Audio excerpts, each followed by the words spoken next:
फक्त एकदा उन्हाळ्यामध्ये तळायच्या ज्या मिरच्या असतात त्या जास्त येत्या आणि या पद्धतीने फक्त एकदा बनवून बघा. तोंडी लावण्यासाठी आणि कायम केल्या की आता हे सध्या आंब्याचं सीझन चालू आहे आणि याच पद्धतीने बनवाल एवढ्या मस्त अशा चवीला लागत्या. आता सगळ्यात आधी आता ह्या ज्या आहे याला पोपटी मिरच्या किंवा तळायच्या किंवा मग मोठी आता ही जी मिरच्या घेतलेल्या आहेत त्या जास्त तिखट नसत्या. आता त्या आधी सगळ्यात आधी पाण्याने स्वच्छ धुतल्या आणि त्या मधोमध अशा कट केलेल्या आहे आणि त्याचसोबत आता ही कच्चा आंबा घेतलेला आहे त्याचे सालं काढून घ्यायचे. आता सगळ्यात आधी हे कापून बाजूला ठेवलं आणि त्याचे सालं काढले. आता मी काय केलेलं आहे जेवढं लागतं ना तेवढंच याची साल काढलेली म्हणजे जवळजवळ एक मोठी फोड मी या ठिकाणी कापून घेतलेली आहे आणि एवढीच लागते. त्याचे छोटे छोटे असे तुकडे गेले. आता 2 कांड्या लसूण घेतला तोही असा थोडासा हाताला चोळला म्हणजे काय एवढा लगेच सोलून घेतला नाही आणि जास्त सालं पण ठेवले नाही. आता तो पण सोलून घेतला. इकडे शेंगदाणे भाजून त्याचेही सालं काढून घेतलेले. आता शेंगदाण्याचे सालं काढून आणि ते थोडेसे सगळे पाकडून घ्यायचे. जेवढे निघन तेवढे सालं काढून घेतलेले. काही सगळे सालं निघतील असं काहीच नाही.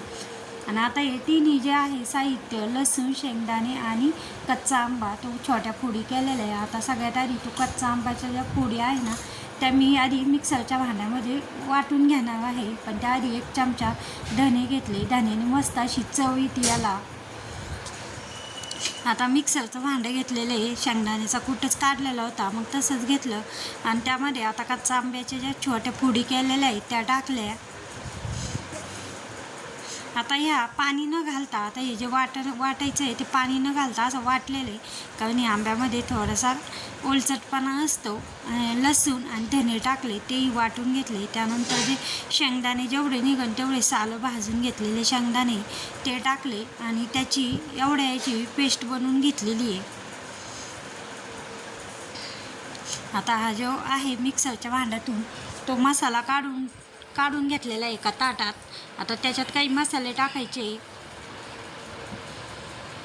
आता लाल तिखट टाकलं थोडंसं, मीठ टाकले,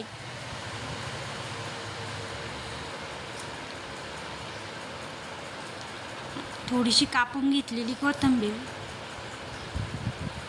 आता हे सगळे मसाले जे आहे ते मिक्स केलेले अशा हाताने.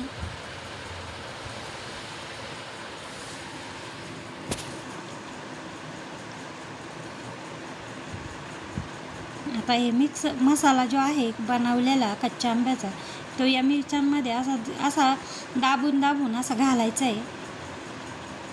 कट केलेल्या होत्या त्या आधीच.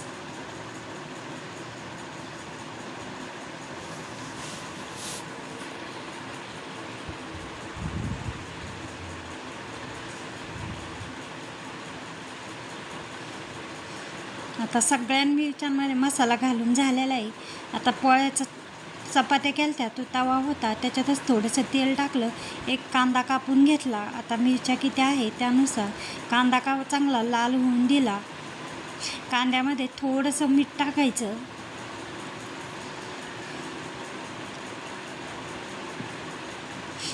आणि या मसाल्यामध्ये मीठ टाकलेलं आहे त्या अंदाजात घेऊन कांद्यामध्ये थोडंसं मीठ टाकायचं आहे.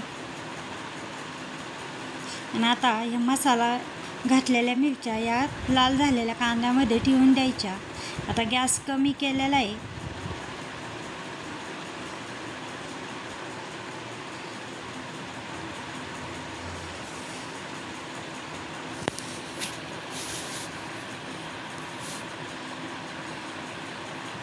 आता हा थोडासा मसाला शिल्लक आहे पण लगेच मसाला टाकला की तो मसाला जो आहे शिल्लक तो जळण म्हणून मग खाली लागल म्हणून आधी ह्या थोड्याशा आता या थोड्याशा अशा शिजून देते. मग हा जो मसाला आहे शिल्लक तो पुन्हा टाकून घेऊ. आता याला थोडंसं झाकण टाकून पण त्याआधी थोडासा पाण्याचा शिपका द्यायचा आहे. थोडंसं 1-2 चमचे पाणी टाकलेलं आहे म्हणजे मिरच्या छान अशा शिजल्या जाईल आणि जळाल्याही जायच्या नाही.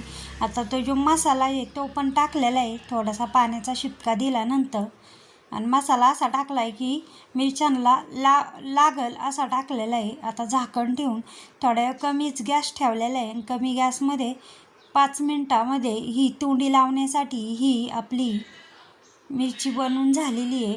आणि इतकी मस्त अशी आंबट, तिखट आंबट चवीची, जास्त आंबटही नाही अशा चवीची झालेली आहे ती.